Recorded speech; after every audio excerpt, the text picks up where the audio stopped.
Welcome back, guys, to Pirate Talk Radio. This is episode 128, and I hope you all are doing well. I hope things are going good for you. I know we've got a holiday that some folks will be celebrating coming up here with Easter at the end of March, at least here in the United States. But very busy things going on in my life. We just had, for our company, we just kind of had our big board of directors meeting and earnings calls and all that stock market oobly goop capitalistic stuff. So long days and early mornings for me, just because to support all those VIP executives in a big company. So that's just how it goes. I hope everyone got some good positive feedback. I hope everyone did enjoy the last episode with Captain Logan. Had a great time catching up with Logan. Him and I have been friends for a very, very, very long time, and it's always nice to sit down and talk Sea of Thieves, talk about games that we both love and enjoy. There's a lot of things that him and I agree with when it comes to games, game development, things like that, and there's a lot of things that we disagree with, which always leads to really good and interesting and fun conversations. So hope you all enjoyed that. But lots has been announced and talked about and going on with Sea of Thieves. We did just have the March update, which again, it was supposed to fix some stuff. It kind of introduced some more issues. So we'll talk about the March update and kind of the things that it was supposed to fix and some things that it seems to have introduced as a result. We also currently, for a couple more days, have the 6th anniversary event. I think by the time this comes out, you will probably have another day maybe to do the 6th anniversary. And unfortunately, that one has not went over very well. I think the voyage is cool, and I think the reward is awesome. I think that's going to be my new favorite sword.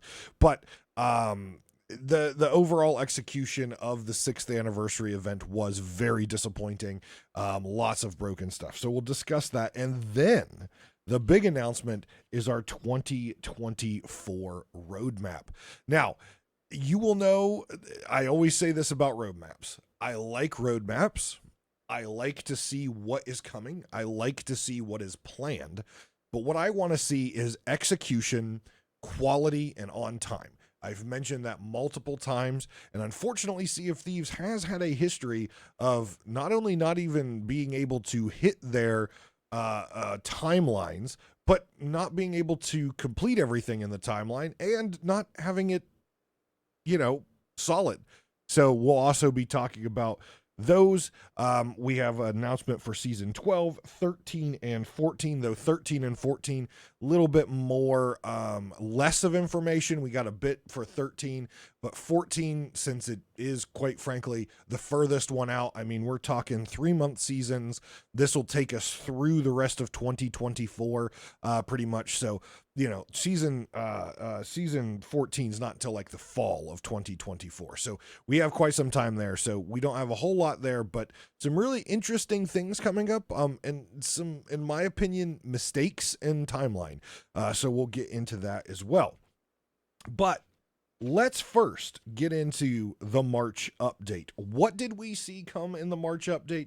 What was promised and how was it executed? So first off, in the March update, I'm not going to go through the patch notes because quite frankly, there are several patch notes in there that say things are fixed and quite frankly, they're not, namely sharks. It was said in the patch notes for the March update that the shark spawning rate has been returned to normal. I can tell you this, I've played, you dip your toes in the water and Jaws is coming to get you, sometimes 3 of them.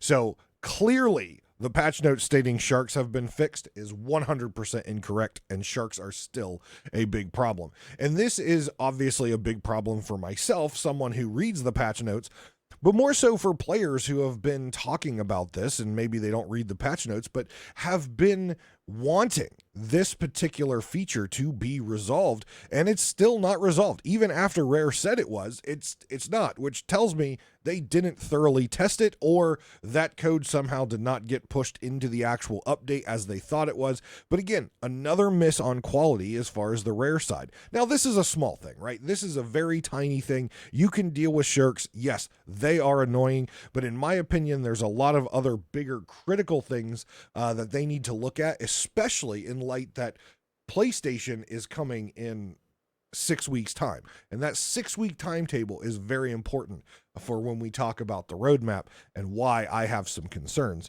But again, very small. The big things that were introduced here in the March update, first off, easy anti-cheat. We heard about it, we talked about it last week. Easy anti-cheat is the anti-cheat system for Apex Legends and for Fortnite. And those games are huge. And yes, there are still cheaters in Apex Legends. Yes, there are still cheaters in Fortnite. You're never going to completely eliminate cheaters in a game for service. It's just not possible. You can, frustrate them by having an evolving system that's always making it harder to cheat, but you'll never, ever get rid of all cheaters. What I found was very, very interesting is the day that the anti-cheat March update came out, I was watching Behaving Beardly on his stream, and he encountered a cheater. And the cheater is literally spamming the chat laughing about easy anti-cheat. So it's quite funny to me that the day that easy anti-cheat was added to the game to help solve for the issue of cheating, one of their largest partners and content creators experienced a cheater. The definition of get rared. Right? Rare says, hey, we did this, it's going to resolve this. Oh, sorry, it didn't. So I found that very, very interesting. Now, to be fair, the cheater was not good. Even with teleport cheats and aimbot cheats, they were still missing shots. They were still dying. It was quite funny, but very clearly cheating. No ships around. Gets killed literally instantaneously after death. Has teleported back. Is invisible. It was blatant cheating. But again, it's just get rare. You put in easy anti-cheat. You've been working a while to try to figure out this cheating issue, and boom, day one of your largest content creators, one of your most popular content creators, is already suffering a cheater. So quite entertaining. And again, I give all the props in the world to Beardly. He's just a happy-go-lucky guy. I've had the opportunity to meet and talk to him, but just a happy-go-lucky guy, and just kind of laughed it off, just kept doing what he was doing, just went to another server, whatever the case may be. But he handles these things so well. I probably would have been upturning my desk and throwing things, but he handles things so well. But yes, easy anti-cheat is in, so hopefully over time we will see a reduction of cheaters in the environment.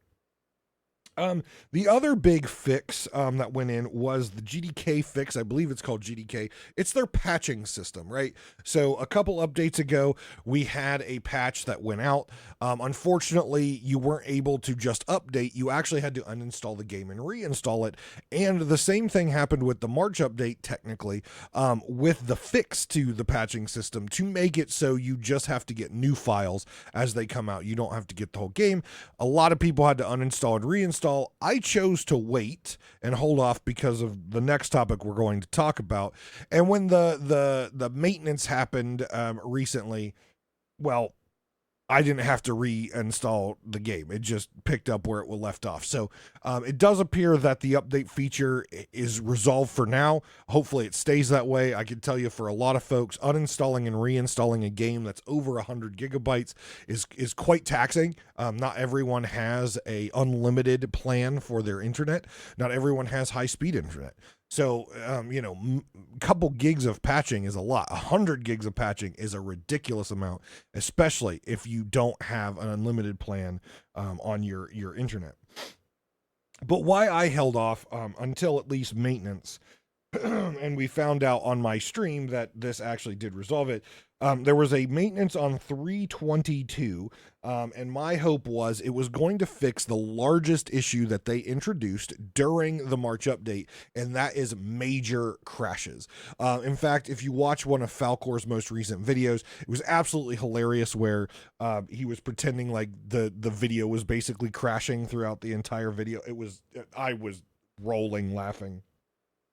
He always has a great way of calling out issues in a funny and lighthearted way. So I was dying laughing on that. But yeah, so major crashing issues where you would crash out of the game, you would get back in the game and crash immediately. Just really bad crashing issues. And my challenge with this is that is game breaking, right? That is a problem that prevents players from playing. It prevents players from having a good experience.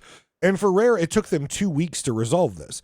And that to me is unacceptable. I've talked many, many times that when you have a game-breaking issue where it is stopping players from interacting with your game, it is stopping players from experiencing the game in a quality fashion, it's an all hands on deck. Now, Rare does do their updates usually on Thursdays. And the problem with doing updates on Thursdays is we know that if there's an update that lands on Thursday, they've got Thursday, Friday to find the issues and resolve the issues in the production game, and then they're off for the weekend. And it's very clear that Rare does not have a development they have a customer service staff obviously working, but they don't have a development presence, a large development presence on the weekends, which again, I am a huge advocate of work-life balance.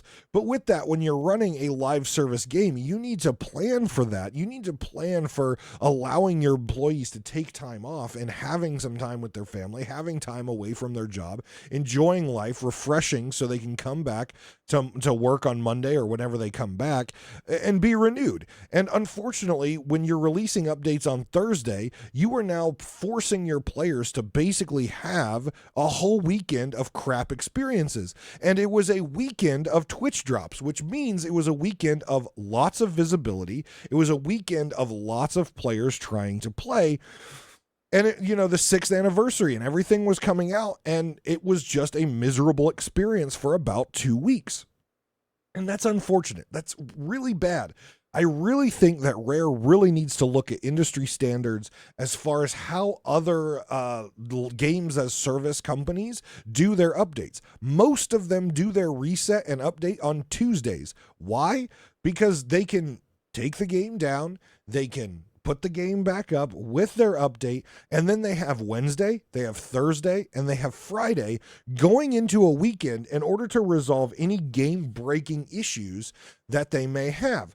The other thing is, many game companies out there, if they're pushing a major update, and there could be major issues with a high visibility weekend, with whatever the case may be, where players are going to be playing and it looks really bad on you, they're going to have staff there to be able to fix it and make sure the game is quality. I'm a big advocate for work-life balance, but when you're releasing a critical big patch, you've got to have the people there. You've got to, the people have to sacrifice some of their personal time to make sure the game is good. You are at a critical junction right now staring at PS5 release. And this was a slam dunk opportunity to have a quality update that worked really well, did not introduce new bugs, and really show the PlayStation players who are probably starting to watch Twitch, who, if they haven't already, they're probably starting to get information. They're looking up Sea of Thieves on Reddit and things like that if they're really interested and getting hyped for it. And now they've just seen an entire high visibility weekend of streamers crashing. They've seen on Reddit players complaining about crashing. They've seen on Twitter players saying, I'm not going to play until you get this crashing issue fixed. And it took them 2 weeks to fix it. That is not a good look when you're staring down about a month before you release the game to a brand new audience and a brand new platform. It really should have been much cleaner than that. So I really, again, strongly just want Rare to look at the industry leaders in game as a service. Destiny, you've got World of Warcraft, Final Fantasy. Those are subscription-based games, some of them, Destiny is not, and they all have their issues. But one thing they all do, and it goes all the way back to EverQuest. EverQuest still does it this way, and they've done it since this way. Since they released the game in 1999, they have downtime on Tuesday. It allows them on Monday to clean up any last-minute bits to get the update out. Last minute testing, make sure everything's clean and ready to update. You take the servers down on Tuesday, you put your patch out there, players download it, and if there's an issue, you have Wednesday, Thursday, and Friday to fix it before you send the employees home on Saturday for a good weekend. And I really just don't understand why Rare keeps this Thursday release date and sets them up for a real big failure and a really poor weekend, especially on Twitch drops, especially on community days and Golden Glory weekends, things like that, which have a high player play rate and a high visibility. You have to knock those out of the park, and they didn't yet again. I can say, though, that after 2 weeks of pain and disconnections, that the maintenance that just happened on the 22nd did, in fact, resolve the crashing issues, or it appears to have resolved the crashing issues. So that is good. It is very unfortunate that it took them 2 weeks to do that. But what happened was, with this maintenance window and whatever they did to fix the crashing, they broke matchmaking. So they fixed one major game-breaking bug, and now they've created another game-breaking bug. So when I say matchmaking, I'm talking diving to voyages, diving to raids, diving for hourglass. Those dives are now broken, and they've said it on Twitter that they're investigating the issue, so they don't know what is causing it. But that was working at the March update with the crashes, and now they fixed the crashes and they've introduced this issue. So they're constantly chasing their tail on these issues, and they cannot put out a fix without introducing another bug. And again, it's a very bad look. Looking ahead to 1 month from now, roughly, we're going to have a new environment out there. We're going to have PS5, and we're going to have new players. This is not good, that you cannot fix something without breaking something else. It really goes to show how, I guess, spaghetti the code is, or how bad the quality assurance is, or it really, to me, comes down to leadership and directing the teams, holding teams accountable, holding your dev leaders accountable to making sure when you clean something up, you are not breaking something else. And they just continue to struggle with that, and they continue to fail with that. And it really comes down to the high end of that studio coming down and saying, you got to get your shit together. This is ridiculous. We're seeing update after update that is just breaking. And it happened when they did stories. It happened when they did sandbox changes. It happens constantly in just about every single update. And someone over there has to stand up and say, this is a problem. They have to hold folks accountable. Now, I know that they have quality, passionate, amazing people over there. But at some point, the rubber has to meet the road and being like, look, guys, if we want to continue to have a game that people will continue to log in and play and basically give us money through the Plunder Pass and through the Emporium, we got to do better. And right now, they're doing worse.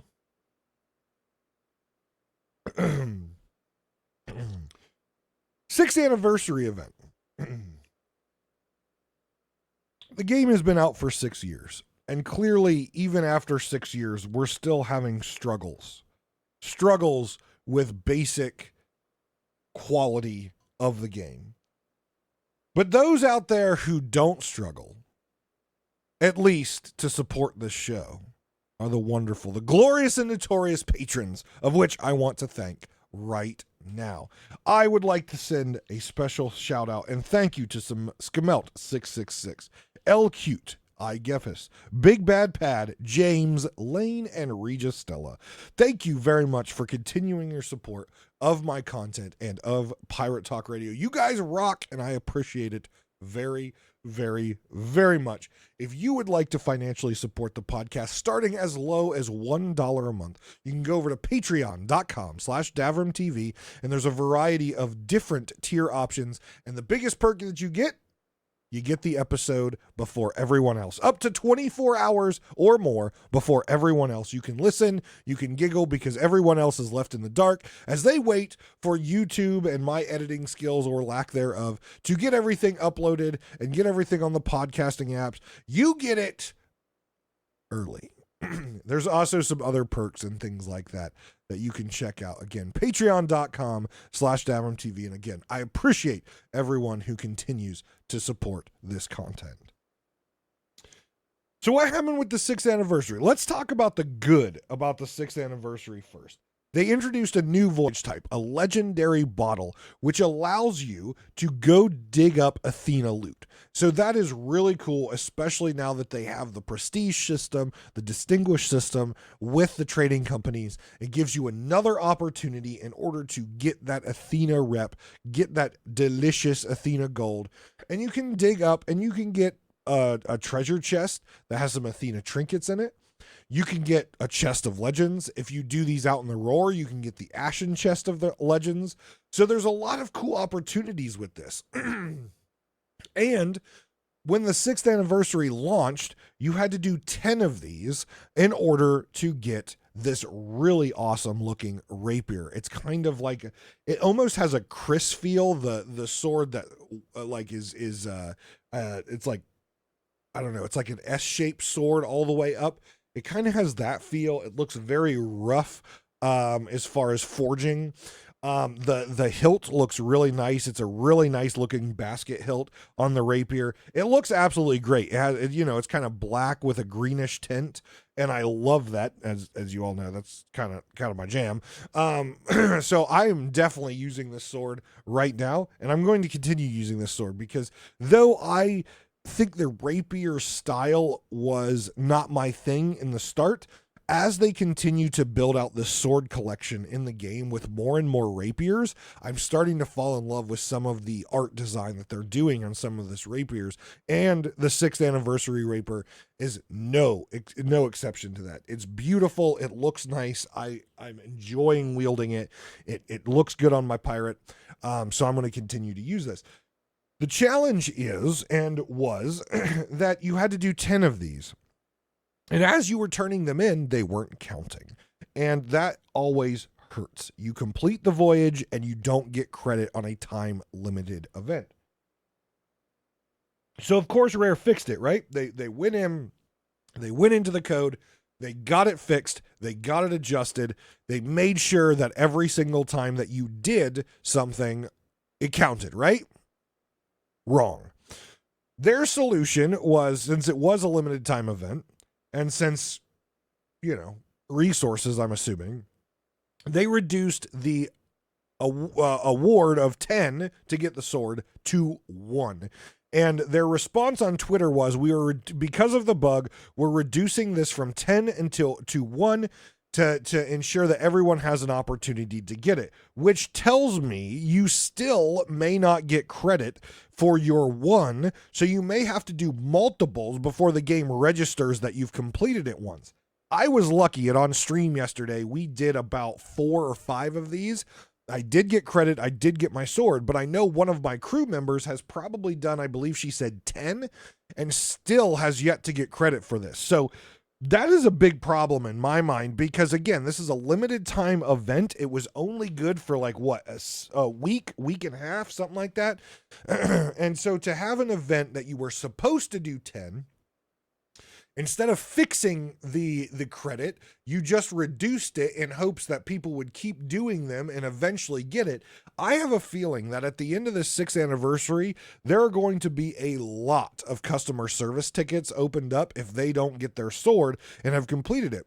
So I would strongly suggest, if you have not got your sword yet and you've done multiple of these voyages, I would record you doing one. I would record it completing the voyage, and I would have that saved on your Xbox, have it saved on on your computer, have it saved wherever, because if at the end of this event you don't get credit, you now have evidence. Make sure you've got timestamps, make sure whatever you can do that you have evidence showing that you completed this. Again, I can't make any promises that they're going to make it right and give it to you, but at least you have the evidence and you can show them, yeah, I actually did this. Because I fear that people are going to do a whole bunch of these, and because of the reward system being broken, you're not going to get credit and you're not going to get your sword. So make sure you document this. Take screenshots and video and clips and all you can to make sure that you can open a support ticket at the end of this with all your evidence, and cross your fingers and hope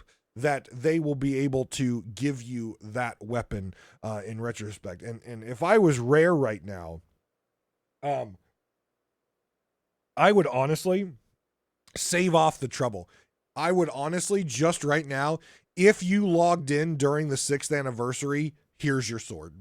If I was them, I would fend off all of this customer service tickets, fend off all the chatter, and just say, look, we screwed up, we failed, we put out an event that was not working.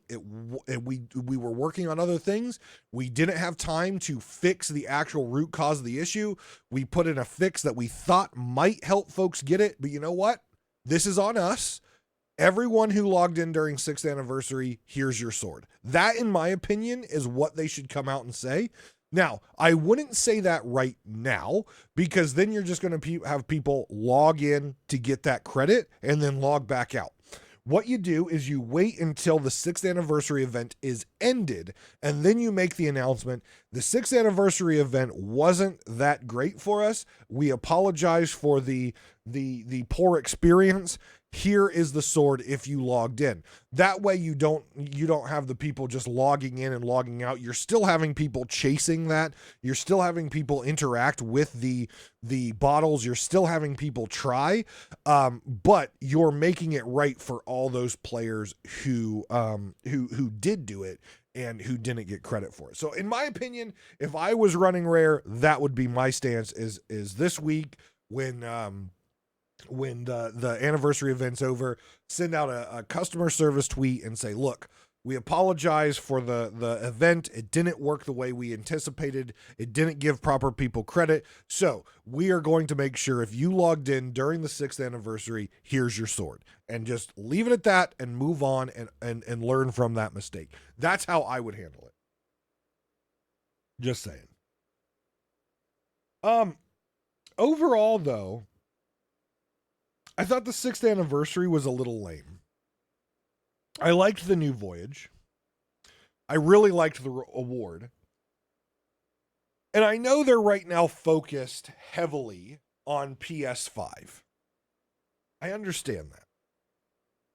But there's a lot of players out there who have enjoyed this game and who really love this game. And in my opinion, they've had other anniversary updates. They've had other anniversary events, and they've been bigger, and they've been more fun, and they've been more interactive. This one just seemed haphazard and thrown together. Like, here's a sword, here's a new voyage, go have fun. It's a bottle quest.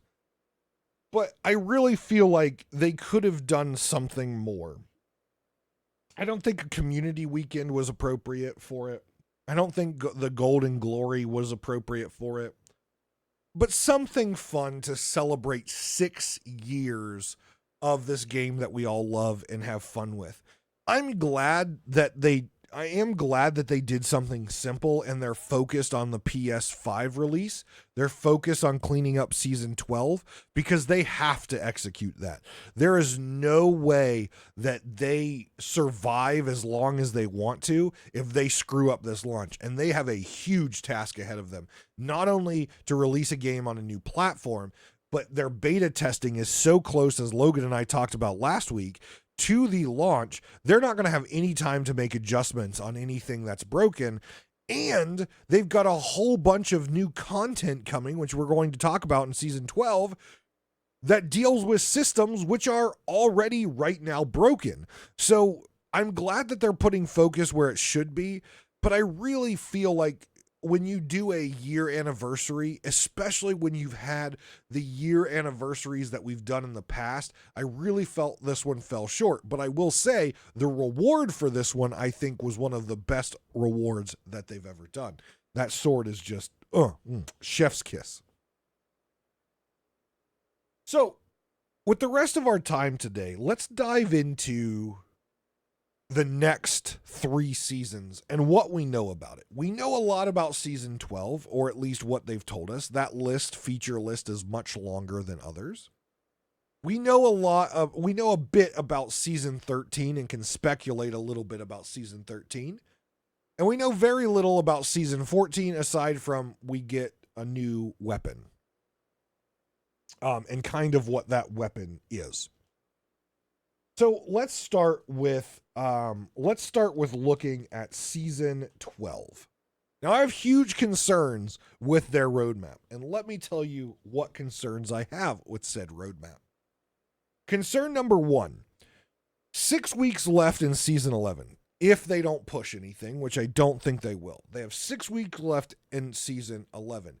If you look on a calendar and actually do the math, that lines them up with right around the time of the PS5 launch.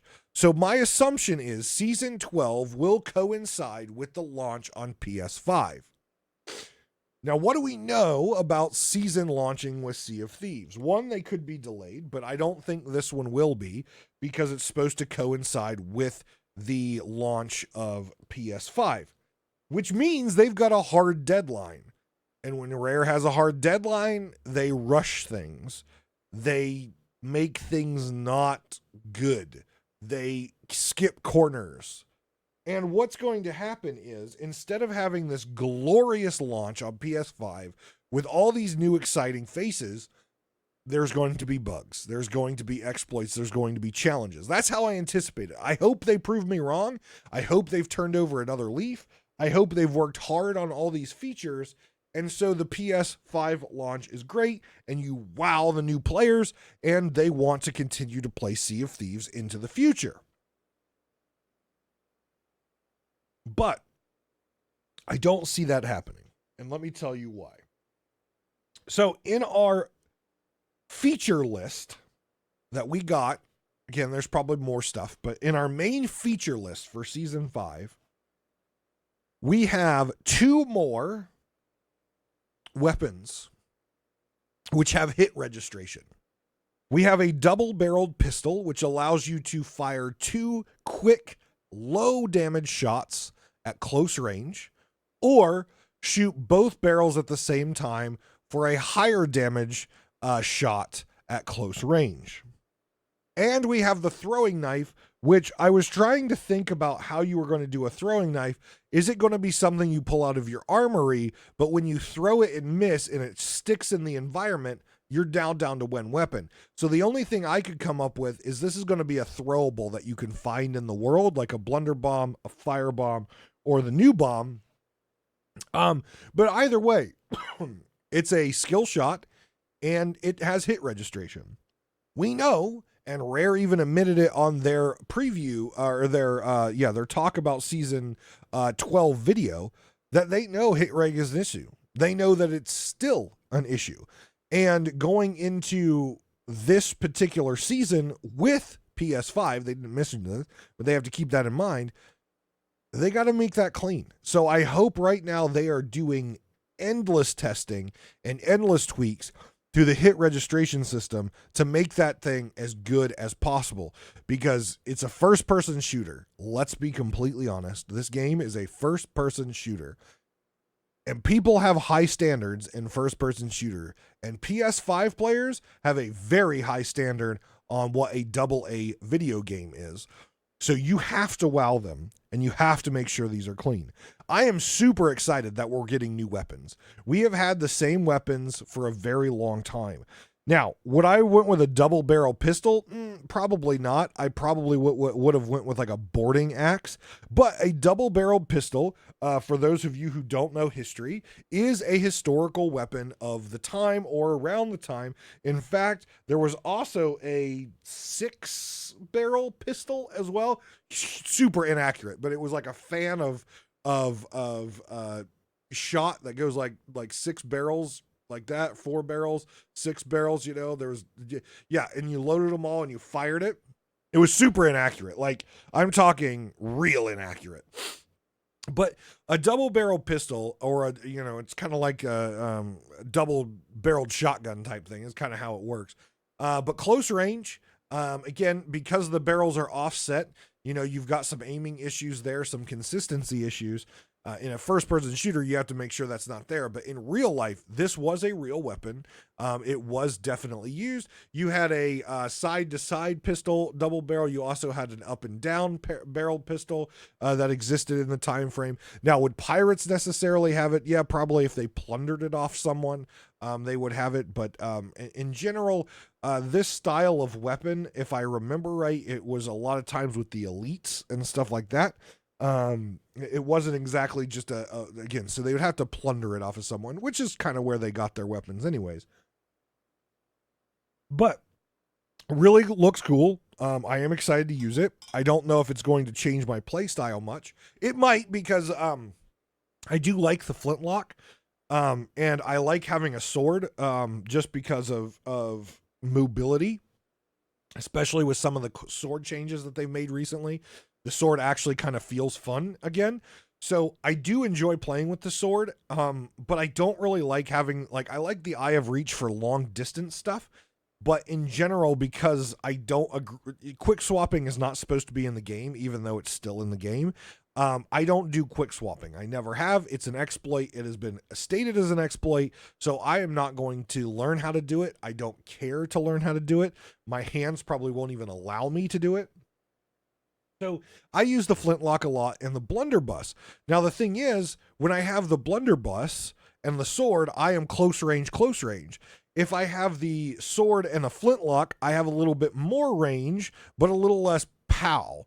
So I think this new weapon, I'm going to have to test it out when it comes out, but I'm kind of excited to play with a double-barreled flintlock or a double-barreled pistol, because I feel like it's going to give me a little bit more close-range pow like the blunderbuss, not that extent, but it's also going to give me that medium range pow that I was looking for with 2 shots or 1 good shot plus the sword. So I'm anxious to see this gun. I'm anxious to see what they do with it. I am excited to try it out, but again, hit registration has to be good. The throwing knife, on the other hand, I think it's cool. Definitely a historical weapon. They would have definitely had knives back then, just about everyone, and they would have definitely thrown them if they needed to.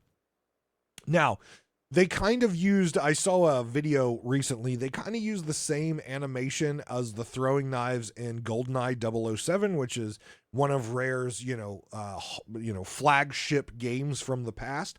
The animation looks really cool, flipping it up there. I'll have to test it out. I've never really been a throwing knife kind of person in video games.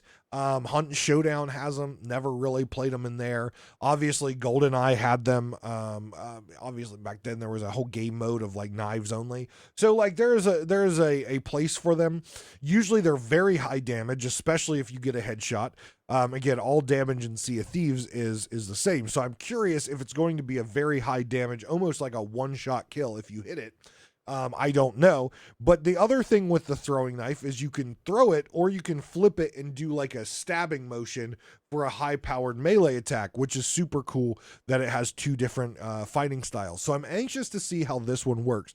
But again, with both those weapons, hit registration is going to have to be on point, because we've got a whole bunch of new players, 2 new weapons, which everyone should be excited about, and hit registration is still a major issue. Let's keep going down the weapon train with another player weapon, and that is the Bone Collar Bomb. It looks like a firebomb, but it's golden inside. And the bone collar bomb can be shot from cannons. It can also be thrown. And when you toss it, you get a small army of skeletons, which are loyal to you. I believe in the video it was 2. So if you're going to board a ship, throw a bone collar bomb to spawn the skeletons to keep them occupied while you board the ship, or maybe you fire them out of the cannons to fill their boat with some skeletons, and then they have to fend off the skeletons, which means they're not on the cannons. I think there's a lot of great things with this. I think it's going to add some really interesting combat tricks and some really interesting things there. Also, for solo players, if they want a couple extra allies in order to help them do events, use bone collars. I think this is a really cool new feature. I think it's a feature that I've talked about before that I think they should add. I said it should be a cursed cannonball. I like the fact that it's a throwable, so you could use it on the run as well. So I'm super excited for the bone collar. I think it's going to add a whole new depth of playing. Basically, you now have pets. You just can't necessarily control them. So I think that's really cool. Also with ammunition, we have the scatter shot cannonball, which basically turns your cannon into a blunderbuss for ships. Now, back in the day, back in the land of the seas and the pirates, there were things that they used in this particular feature when they would fill up cannons with nails and shrapnel. And when they were close range with another ship, they would use these little, they look like, what are the rail guns, right? Not rail guns like we think of today, but basically they were little tiny cannons that were mounted to the rail of the ship. And when you were closing into board, you would put, pellets and the musket shot and nails and everything else in there. And then when the enemy ship or the ship you were trying to board was coming up to shoot at you, you fire that cannon and it shoots all that little shrapnel and really does some damage to people till knock them down, cut them open, cause pain, and then it gives you the opportunity to have a better board attempt than having to board while under fire from the other crew. It doesn't seem that Sea of Thieves went that direction with this and went for more of a blunderbuss for a cannon, which again, still a very cool feature. Basically, what you're going to be able to do, and this is not going to be a long range shot, it's going to be a close range shot, but it's going to be able to give you the power to poke multiple holes into a ship. They will be tier 1 holes. Now, for new players, I have a feeling that this is going to be very frustrating and very hard to deal with, because already right now, if you're a newer player, bailing and repairing holes is something that is overwhelming while you're under fire. Now you're going to have cannon shots that are poking multiple holes in different places for you. Now, the first thing that came to mind and the first thing I heard people talking about, well, this is going to be awesome against a galleon. You go broadside to broadside with a galleon. You all fire a whole bunch of the shrapnel shots into them, poke holes all over the place, and it's going to give them trouble. Not so fast. I don't think firing all that scatter shot is really going to hurt the galleon that much because they're tier 1 holes. Yes, they will fill up with water, but they're easily managed. And if you get tier 1 holes on the second deck and they don't have water up to the stairs, they're not going to be taking water in those holes anyways. So in my mind, you have to use a combination of scatter shot plus the majority of main cannonballs. So you're poking tier 2, tier 3 holes with the tier 1 holes, so it's just overwhelming for them. But I think this is going to add a really new, cool weapon into your arsenal for ship-to-ship combat. I know that's a dirty word. I know there's a lot of players out there that don't believe in naval combat in a pirate naval game. But you know what? I'm going to have fun with it. Trust me. I'm going to be poking Swiss cheese in all those ships. Now I'm going to get to my most critical item last. So the next one I want to talk about is the zip lines and harpoon walk. In Monkey Island, we were introduced to zip lines. We were able to do those all over Monkey Island, and they were a lot of fun with the rubber chickens. Now they're coming to Adventure. They're coming to the Sea of Thieves. There will be zip lines on large islands. There will be zip lines on islands with lots of different height variants to help you move around quicker, including Ancient Spire, where you can zip line from the tavern where you spawn in all the way to the jetty to get on your ship, which is very exciting. So you don't have to run down and you break your legs as you're moving down Ancient Spire. This also adds the ability to harpoon to your ship and then zip line onto your ship from, say, the Sovereigns, or harpoon another ship and walk across the harpoon line to the other ship, which is going to add some interesting boarding mechanics. I'm curious how the harpoon walk will work. I'm curious how the zip line and everything. I assume the zip line will work just like it did in Monkey Island. But let's take harpoon walk, for example. Is it going to be an automatic walk where you hit the harpoon, you walk up on it, and you hit walk, and your pirate automatically walks, and thus he is defenseless as he walks? Or are you going to have control over your pirate walking across the harpoon line, which means you can fight back, but as the ships are moving, you also have to stay balanced on the line. I'm curious of how this is going to be implemented, but it's definitely a cool thing. It's definitely something that people talked about pre-Monkey Island, and after Monkey Island, it was definitely something people want brought into Sea of Thieves. So it's really cool to see that finally come into Sea of Thieves, and I think there's going to be a lot of fun and shenanigans that are going to come with it. Finally, the Horn of Fair Wind. Now, there's a part of this that I love, and there's a part of this that I absolutely in no way can stand. Let's talk about what I like first. You've all been out there. We've all been out there. We're out on the seas. We have to go from Thieves Haven to Marauder's Arch. We set sail on our epic adventure, and the wind is completely against us. And we see the wind start to change, but it's still against us. And as we move across the middle of the map and we continue up to Marauder's Arch, the wind is still against us. And no matter which way we tack, left or right, it seems like Poseidon himself is making sure the wind is against us. And if you just so happen to be unfortunate enough to be on a galleon, your playtime is getting long and you're just creeping across the seas. We've all been there. We've all been there. This new item, I'm assuming you find it on the ground, washed up on a beach, is a shell, a seashell, that you can blow into and magically fill your sails with wind. And in fact, you fill your sails with over billowed wind, so you move faster than those with full billow, which will add some cool chase mechanics, allow you to catch up with ships and things like that. But also, it has a amount of ammo or usage in it. So you can't just use this around the map like a little speedboat and catch everyone and dumpster them. You're going to have to use it sparingly. So in those instances when you're in a galleon chasing a sloop and they're smart enough to go against the wind, that is no longer an advantage for them if you have the Horn of Fair Winds. Now, the issue I have with it. In the video, the Horn of Fair Winds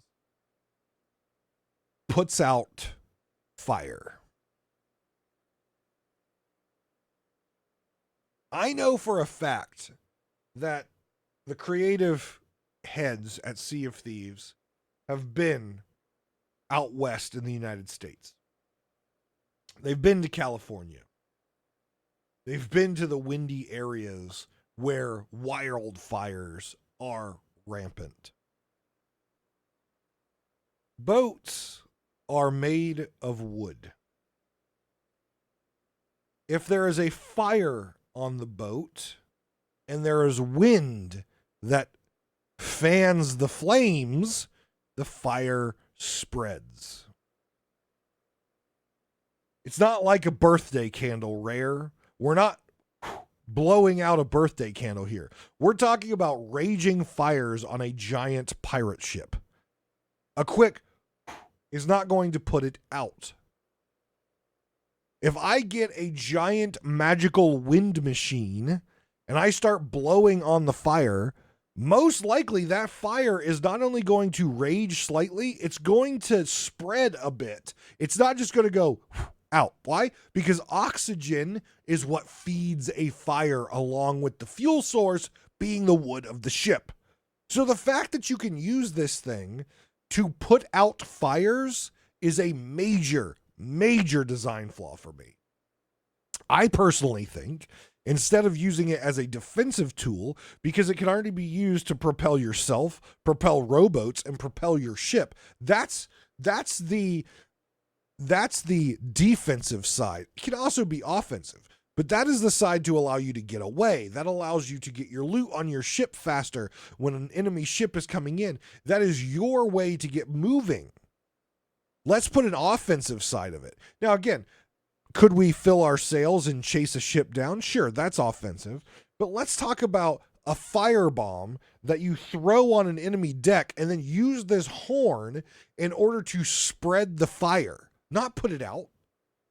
Now, you could suck on the horn to pull the oxygen out of the air, damaging you because you're inhaling the gases of the fire, you're inhaling the heat of the fire, and you will then put the fire out by removing the oxygen from the fire. You'll be pulling it out, right? That would be okay to put the fire out. But blowing air at that speed on the fire, it's not like a birthday candle. That thing is going to spread like a forest fire across the deck, not put it out. So I think they made a really poor design choice on this. Now, I still think it's cool, and I give them props for adding a item like this to propel the ship and things like that. But I have an issue.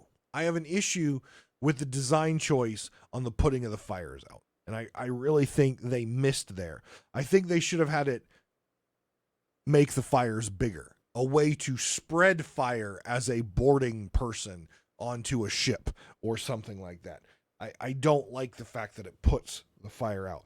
Let me know what you think. Do you think, in the comments on Discord, shoot me an email, do you think the Horn of Fair Winds should have put fires out, or do you think it should spread fires like wind would do naturally across wood? So that wraps up the major features of Season 12. And again, leave me a comment on the YouTube video. Send me an email, join the Discord. Tell me what your most excited feature of Season 12 is going to be. Will it be the pistol, the knife, the new bone collar bomb, the scattershot cannonball, the zip lines, or maybe it is the horn of fill your sails? Moving on to 13, Season 13, which should be in about 3 months, 4 months, and 2 weeks, something like that. So later this summer is probably when we'll see that, obviously. We finally have something that we've been waiting for, at least us lore hounds and story lovers out there. We have the official return of Captain Flameheart. Captain Flameheart will be making his triumphant, glorious return to the Sea of Thieves to claim it for himself in his large plot story that has been going on for years.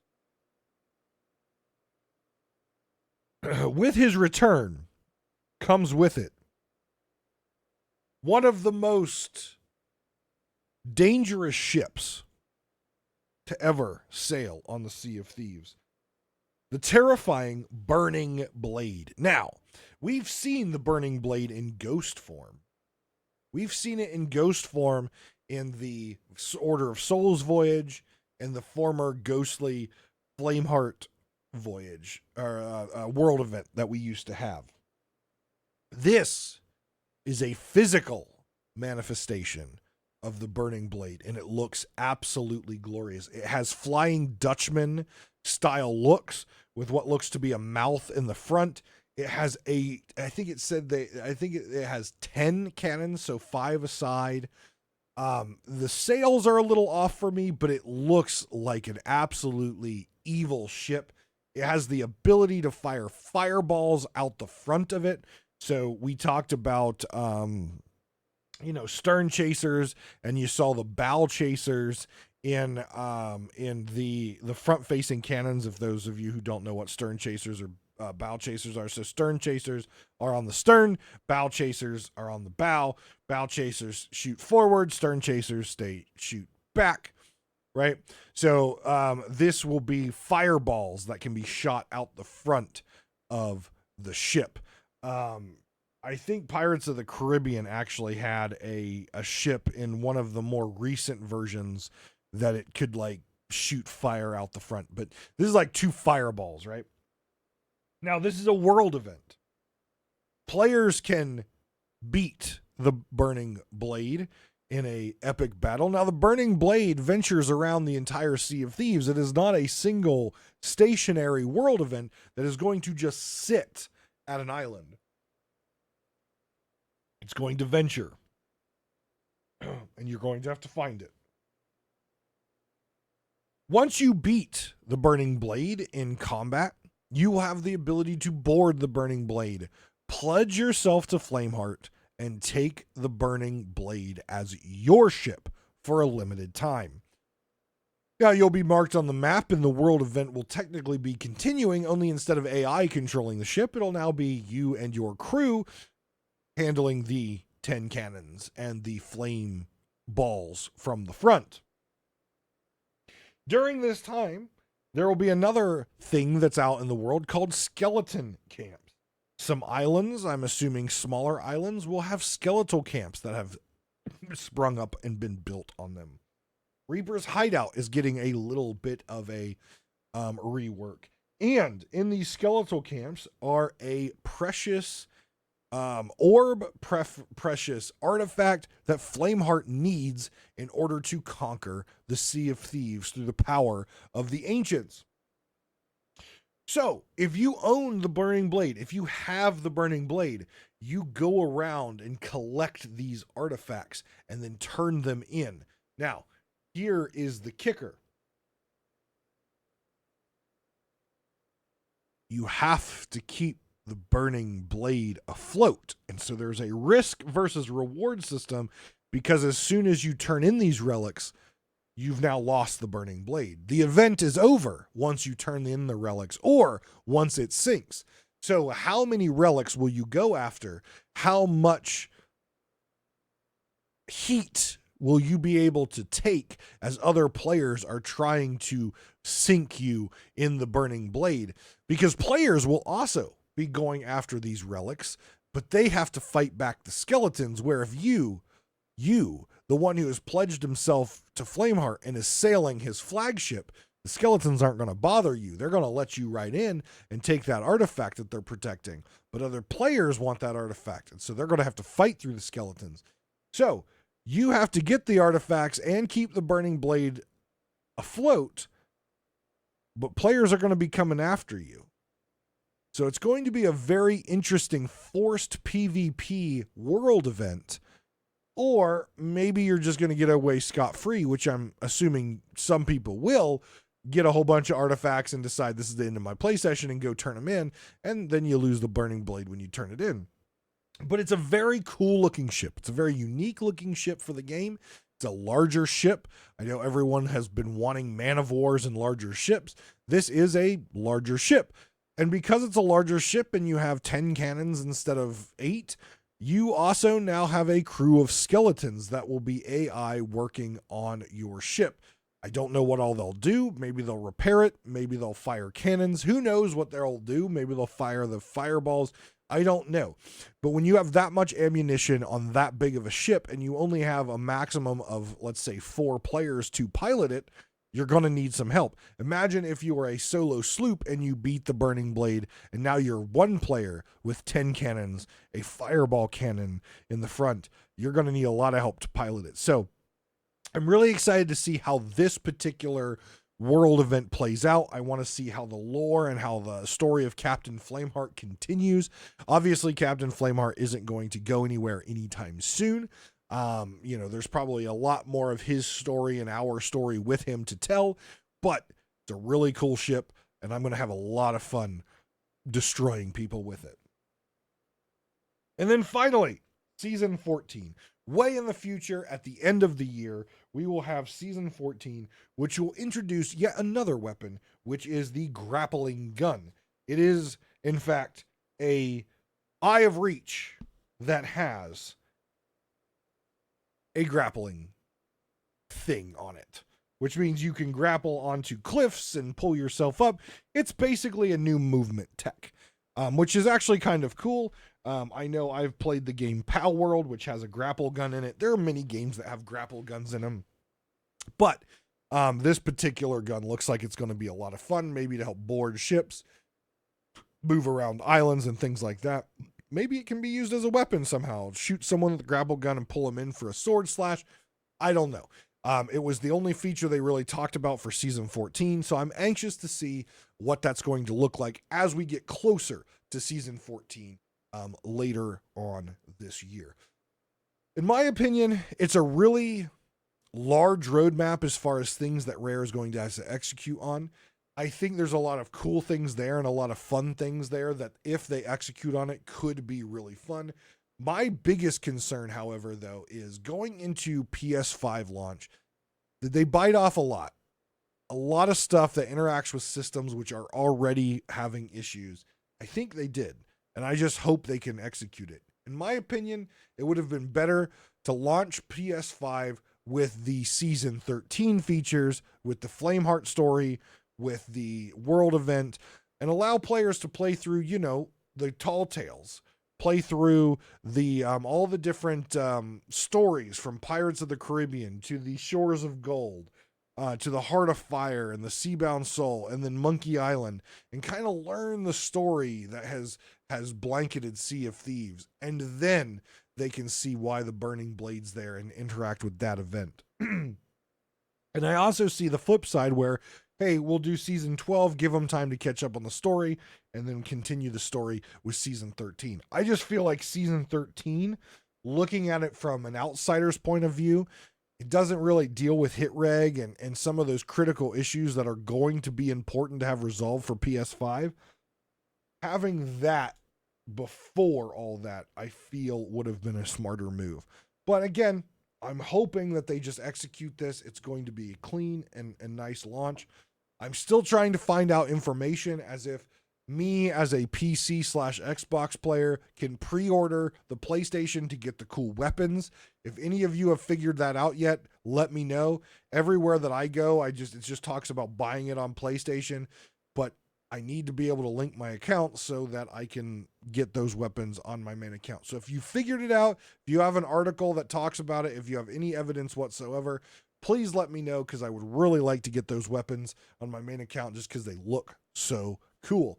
So let me know in the comments, hit me up in Discord, or send me an email. All that information is in the show notes and in the description of the video. Guys, thank you very much for listening. I hope you're having a great time out there. I hope you're getting your 6th anniversary done. I really hope it worked for you, because it's a really cool sword. But guys, take care of yourselves and each other, and I will see you next time on Pirate Talk Radio.